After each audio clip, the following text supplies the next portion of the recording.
안녕하세요, 여러분. 이 글의 내용과 같은 것을 무엇입니까? 따와의 대도 능 아타나이 내 아타번니. 한국 사람들은 영화를 좋아합니다.ប្រជាជន 고레 조chất mer 사비비온. 전에는 외국 영화가 인기가 있었는데 요즘은 한국 영화가 더 인기가 있습니다. កាលពីដើម ភាពយន្តបរទេសហ្នឹងគឺមានការពេញនិយមក៏ប៉ុន្តែបច្ចុប្បន្ន ភាពយន្តកូរ៉េបាទភាពយន្តកូរ៉េមានការពេញនិយមជាងណា 영화 표현은 전파나 인터넷 등으로 편리하게 예매를 할 수 있습니다.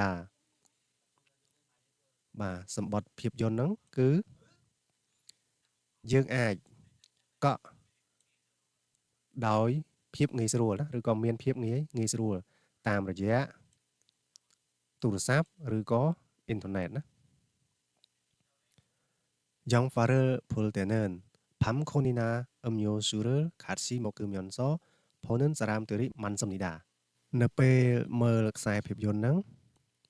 មនុស្សជាច្រើនមើលបណ្ដើរញ៉ាំពោតលីងឬក៏ភេសជ្ជៈបណ្ដើរណាបាទ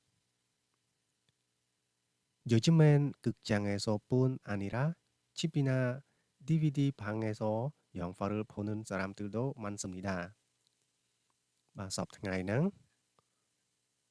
មិនត្រឹមតែពូនកន្លែងហ្នឹងគឺមិនត្រឹមតែណាបាទពូនម៉ាណារ៉េរ៉ាឬកន្លែងនេះគេមិនបាច់ដាក់ម៉ាន់ក៏បានគេដាក់តែពូនអានីរ៉ាអញ្ចឹងសពថ្ងៃហ្នឹង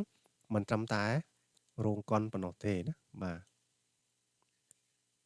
នុស្សជាច្រើនហ្នឹងផងដែរបាទគឺមើលភាពយន្តហ្នឹងនៅផ្ទះឬក៏បាទ DVD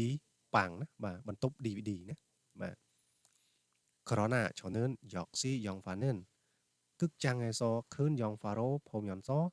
음악과 소리도 크게 들어야 제 맛이 난다고 생각합니다. ក៏ប៉ុន្តែសម្រាប់ខ្ញុំវិញខ្ញុំគិតថាការមើលភាពយន្តជាក់ស្ដែងហ្នឹងគឺត្រូវតែចូលទៅមើលនៅក្នុងរោងកុនដែលមានអេក្រង់ធំ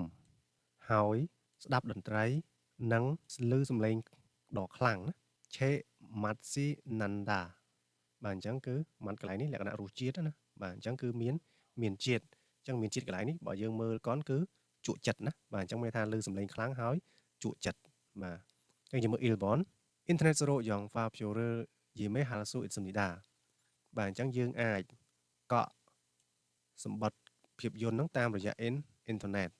បាទអញ្ចឹងគឺយើងអាចកក់បានណាបាទតាមរយៈទូរស័ព្ទឬក៏តាមរយៈអ៊ីនធឺណិតអញ្ចឹងចម្លើយលេខ 1គឺជាចម្លើយត្រឹមត្រូវជាមួយ 2번 한국 사람들은 요즘 외국 영화를 더 좋아합니다. បាទប្រជាជនកូរ៉េសពថ្ងៃហ្នឹងបាទគឺចូលចិត្តភាពយន្តបរទេសជាងបាទអញ្ចឹងសពថ្ងៃហ្នឹងគឺគេមិនមែនចូលចិត្តភាពយន្តបរទេសទេគឺចូលចិត្តភាពយន្តកូរ៉េជាងណាបាទអញ្ចឹងមិនត្រឹមត្រូវទេ 3번 이 사람은 집에서 영화 보는 것을 제일 좋아합니다. បាទមនុស្សអ្នកហ្នឹងការដែលមើលភាពយន្តនៅផ្ទះហ្នឹងគឺគាត់ចូលចិត្តជាងគេបាទអញ្ចឹងគឺអត់ទេមិនថាគាត់សម្រាប់គាត់គឺគាត់ចង់ទៅមើលនៅរោងកុនជាងណាបាទអញ្ចឹងក៏មិនត្រឹមត្រូវដែរ 4번 영화관 안에서 팝콘이나 음료수를 먹을 수 없습니다. បាទនៅក្នុងរោងកុនបាទគឺមិនអាចញ៉ាំពោតលីងឬក៏ភេសជ្ជៈបានទេបាទអញ្ចឹងគឺអាចញ៉ាំបានណាព្រោះគេមើលបណ្ដើរគេញ៉ាំបណ្ដើរបាទអញ្ចឹងក៏មិនត្រឹមត្រូវដែរអញ្ចឹងចម្លើយត្រឹមត្រូវគឺចម្លើយលេខ 1ណា